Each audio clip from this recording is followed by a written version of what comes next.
இன்னைக்கு இந்த கோவை மாநகராட்சியினுடைய அவசர கூட்டம் நடைபெற்றுங்க. இதில் பார்த்தீங்க அப்படின்னா ஒரு வாரத்துக்கு முன்னாடி தான் கிட்டத்தட்ட ஒரு 140 சப்ஜெக்ட் வந்து அவசர கூட்டம் வச்சு பாஸ் பண்ணாங்க. இன்னைக்கு மறுபடியும் பார்த்தீங்கன்னா 69 சப்ஜெக்ட் பாஸ் பண்ணுறாங்க. அதுவும் அவசர கூட்டம். இங்கே இருக்கின்ற திமுக மேயர் அதே மாதிரி பார்த்தீங்கன்னா இன்னைக்கு சப்ஜெக்ட் இன்னைக்கு நடக்கக்கூடிய 69 சப்ஜெக்ட் பார்த்தீங்கன்னா நேற்று இரவு 11 மணிக்கு எல்லாம் கவுன்சிலர் கொடுக்குறாங்க. அதாவது ஒரு சப்ஜெக்ட்னா ஒரு நாளைக்கு முன்னாடியாவது கொடுத்தா தான் கவுன்சிலர் படிக்க முடியும். எங்களுக்கெல்லாம் பார்த்தீங்கன்னா நேற்று 11 மணிக்கு சப்ஜெக்ட் வந்து வீட்டில் கொடுக்குறாங்க. எப்படி நாங்கள் படிக்கிறது? அதேமாதிரி இங்கே இருக்கிற திமுக மேயருக்கு வந்து மக்களை பற்றி எதுவும் கவலை இல்லை. இந்த மேயர் காசை வாங்கிட்டு எந்த தீர்மானத்தை வச்சு பாஸ் பண்ணாலும் டேபிள் தட்டிட்டு போயிடுறாங்க. ஆனால் கோவை வாழ் மக்கள் நிலைமை தான் உண்மையிலே பரிதாபம். அதாவது தட்டு கேட்குற நாங்கள் கேட்க இருக்கோம், இருந்துமே இங்கே இப்படி பண்ணுறது வந்து உண்மையாலுமே மக்கள் மீது அக்கறை இல்லாத இந்த திமுக அரசனுடைய கோவை மாநகராட்சி மேயர். ஏன் இதை சொல்ல வரோம் அப்படின்னா இன்னைக்கு பார்த்தீங்கன்னா கிட்டத்தட்ட 68 சப்ஜெக்டில் பார்த்தீங்கன்னா பல சப்ஜெக்ட் இந்த மேயர் வந்து முன் அனுமதி கொடுத்துருக்காங்க. அப்புறம் எதுக்கு கவுன்சில் கொண்டு வரீங்க நீங்கள்? அதாவது முன்னுரிமை கொடுத்து போட்டு அவசர காலத்தில் சப்ஜெக்ட் வைக்கிறாங்க. போன வாரமே சப்ஜெக்ட் வச்சிருக்கலாமே. இல்லை சப்ஜெக்ட் பார்த்தீங்கன்னா ஏற்கனவே வந்த சப்ஜெக்ட் சயின்ஸோட சப்ஜெக்ட் பார்த்தீங்கன்னா 3-4 மாதங்களுக்கு முன்பு டெண்டர் வந்த சப்ஜெக்ட்டுங்க.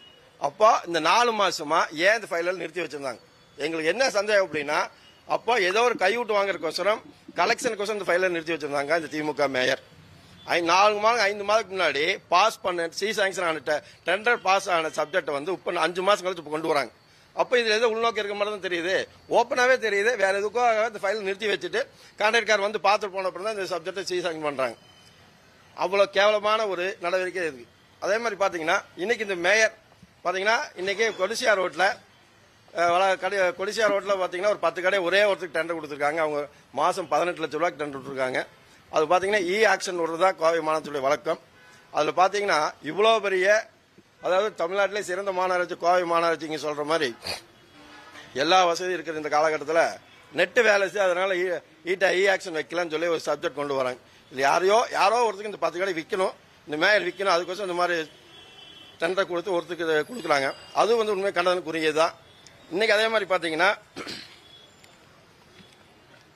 பார்க் மெயின்டெனன்ஸ் டாய்லெட் மெயின்டெனன்ஸ் சொல்றாங்க. இன்னைக்கு கோவை மாநகராட்சி பகுதியில் பார்த்தீங்கன்னா 100 வார்டில் பாருங்க ஏதாவது பார்க் உருப்படியா இருக்கா? மக்கள் வந்து காலையில் வாக்கிங் போகும்போது ஒரு நிம்மதியான சூழ்நிலையில பிளசண்டா ஒரு பார்த்துட்டு வாக்கிங் பச்சையை பார்த்து வாக்கிங் போகணும், நிம்மதியான சூழ்நிலை வாக்கிங் போகணும்னு நினைப்பேன். ஆனால் இன்னைக்கு கோவை மாநகராட்சி பகுதியில் இருக்கிற பார்க் அத்தனையும் பாருங்க காஞ்சு கருவாடு மாதிரி காஞ்சு கிடக்கும். ஒரு மெயின்டெனன்ஸ் எல்லாம் குப்பையும் கூடமாக தான் கிடக்கும். அப்பேற்பட்ட இருக்கிற இதையே மறுபடியும் எக்ஸ்டெண்ட் பண்றாங்க, அதே கான்ட்ராக்ட் எக்ஸ்டெண்ட் பண்றாங்க. இதெல்லாம் வந்து பாத்தீங்கன்னா யாரோ சம்பாதிக்கிறதுக்கு இந்த கோவை மாநகராட்சி பொதுமக்கள் கட்டக்கூடிய வரிப்பணத்தை இந்த மேயர் விரைவு பண்றாங்க. அதே மாதிரி பாத்தீங்கன்னா இந்த செம்மொழி பூங்காவை மாதம் 56 லட்சம் ரூபாய் செலவு பண்றாங்க மெயின்டெனன்ஸ்க்கு. அது யாருக்கு கொடுக்க? கிட்டத்தட்ட வருஷம் பாத்தீங்கன்னா மாசம் 56 லட்சம் மாதிரி தெரியும், வருஷம் கிட்டத்தட்ட 6.5 கோடி ரூபாய் செலவு பண்றாங்க. யாருடைய காசு? மக்கள் வந்து அவன் ரத்தத்தை சிந்தி வேர்வை சிந்தி வரி கட்டின பணத்தை 56 கிட்டத்தட்ட 6.5 கோடி ரூபாய் வந்து வருஷம் வந்து மறுபடியும் இந்த குப்பையை எடுத்தவங்களுக்கு டெண்டர் எடுத்தவங்களும் அவங்களே கொடுத்து செம்மொழி பூங்கா மெயின்டைன் பண்றாங்க. ஏன் நம்ம கார்பரேஷனுடைய நிரந்தர பணிகளை வச்சு கிளீன் பண்ணலாமே? இன்னைக்கு ஒன்றும் இல்லை, ரூட்ஸ் கம்பெனி மாதிரி கம்பெனி இருக்கு, இண்டஸ்ட்ரியல் கிளீனிங் மிஷின் நிறைய வச்சிருக்காங்க. அந்த மாதிரி எக்யூப்மெண்ட்ஸ் வச்சு பார்க் கிளீன் பண்ணலாமே. ஆனா ஏன் இப்படி அதே கான்ட்ராக்ட்காரனுக்கு மறுபடியும் 6.5 கோடி ரூபாய் வருஷம் கொடுக்குறாங்க?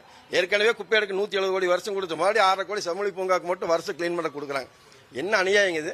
தட்டி கேட்க யார் இல்லைங்கிறக்கோசம் திமுக மேல் இப்படி பண்ணிட்டு இருப்பாங்களா? இதெல்லாம் வந்து விரைவில் விசாரணைக்கு உட்படுத்து இது நடந்த ஊழலை கண்டிப்பாக அனைத்து இந்திய அண்ணா திராவிட முன்னேற்ற கழகம் கண்டிப்பாக வெளியில் வெட்டி வளர்த்து கொண்டு வரும். அதே மாதிரி பாத்தீங்கன்னா கடந்த 5 வருஷத்துல இந்த திமுக ஆட்சிக்கு வந்தப்புறம் பாத்தீங்கன்னா என்ன செஞ்சிருக்காங்க கோவைக்கு சொல்லுங்க பார்க்கலாம். ஏதாவது ஒரு நலத்திட்டம் இந்த மேயர்கிட்ட ஓப்பன் சேலஞ்ச் விடுறோம், வந்து நேருக்கு நேர் விவாதிக்க சொல்லுங்க. கோவை மாநகராட்சி பகுதியில் மக்கள் நலத்திட்டம் சொல்லிட்டு ஏதாவது புதிய திட்டத்தை இந்த இங்க இருக்கின்ற மக்களுக்கோ படிக்கின்ற இளைஞர்களுக்கோ இல்ல ஸ்போர்ட்ஸ் இருக்கு ஏதாவது புதுசா கொண்டு வந்திருக்காங்கன்னு சொல்லுங்க.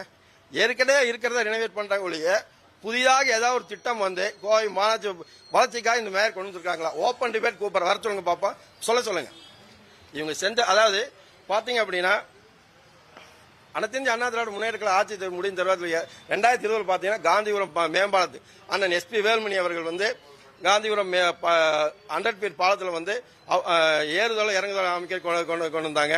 அதையும் நிறுத்தி வச்சிருக்காங்க. அதே மாதிரி பாத்தீங்கன்னா Marudamalai to Vadavalli road extend பண்ண கொண்டு வந்தோம் திட்டம், அது நிறுத்தி வச்சிருக்காங்க. அதே மாதிரி இன்னொன்று பாத்தீங்கன்னா பிஆர்ஜி அருண்குமார் எம்எல்ஏ வடக்கு தொகுதி எம்எல்ஏ இருந்தார்.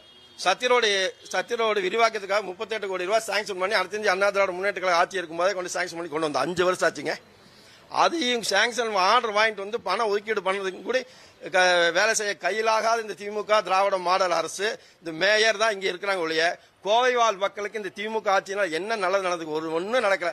அதே மாதிரி பாத்தீங்கன்னா வெள்ளலூர் பஸ் ஸ்டாண்ட் கிட்டத்தட்ட 57 கோடி ரூபாய் செலவு பண்ணி வந்து அனைத்து அண்ணா திராவிட முன்னேற்ற ஒருங்கிணைந்த பஸ் வளாக அண்ணன் எஸ்பி வேலுமணி முயற்சியில் வந்து கோவையிலே தமிழ்நாட்டில் அவ்வளவு அழகான பஸ் ஸ்டாண்ட் வரணும் கொண்டு வந்தோம். வெள்ளூர் பஸ் ஸ்டாண்ட் அதுக்கு நீ மூடு விலை கண்டுட்டாங்க. அதே மாதிரி இன்னைக்கு பாத்தீங்கன்னா வெள்ளூர் பகுதியில் பாத்தீங்கன்னா இன்னைக்கு அந்த மக்கள் பயன்படுத்தக்கூடிய போர் வாட்டர், அவங்க வீட்டில் போர் வாட்டர் பாத்தீங்கன்னா மஞ்சள் கலர்ல வருதுங்க. இன்னைக்கு இந்த மேயர் போய் அவங்க போய் பார்த்தாங்களா? அவங்க ஏதாவது நடவடிக்கை எடுத்திருக்காங்களா? பேப்பர்லாம் நியூஸ் வருது. ஆனால் செகுடங்காத சங்கு ஊதுற மாதிரி இந்த மேயர் உட்கார்ந்த இடத்துல உட்கார்ந்துட்டு கமிஷன் மட்டும் வாங்கிட்டு உட்கார்ந்துட்டு மக்களை பத்தி கவலையே படுறதில்ல. போய் அங்க போய் பார்த்தாங்களா? இல்ல ஏதோ கமிட்டி போட்டு ஏதோ குழு போட்டு விசாரணை இருக்காங்களா? வெள்ளூர்ல குடிக்கிறதுக்கு தண்ணியெல்லாம் மக்கள் அந்த நிலத்தடி நீர் மாசு கிடந்திருக்கு. என்ன நடவடிக்கை எடுக்க போறாங்க? கிட்டத்தட்ட 10-20 நாளாச்சும் இன்னும் அதுக்கு நடவடிக்கை எடுக்கல. அதையும் அடுத்த அண்ணா திராவிட முன்னேற்ற கழகம் கண்டிக்கிறோம். அதே மாதிரி பாத்தீங்கன்னா இவங்க அதே மாதிரி கோவையின் பிரதான இருந்து அடையாளம் இருந்து வஉசி பார்க் மூடல், இதெல்லாம் இந்த மாதிரி தான் வந்து திமுக திராவிட மாடல் அரசு 5 வருஷம் செஞ்சிருக்க ஒழிய இந்த கோவை மாநகராட்சிக்கு ஆளுகின்ற திமுக அரசு இந்த முதல்வரோ அல்லது இந்த திமுக மேயரோ ஒரு நாளும் கோவை மக்களுக்கு நல்லது பண்ணதில்லை. கண்டிப்பாக வருகின்ற 2026 கோவை வாழ் மக்கள் இந்த திராவிட மாடல் ஆட்சிக்கு ஒரு முற்றுப்புள்ளி வைக்கின்ற கோவையில் நடந்த ஒரு பாடம் கற்றுத் தருவார்கள் தெரிவித்துக்கிறோம்.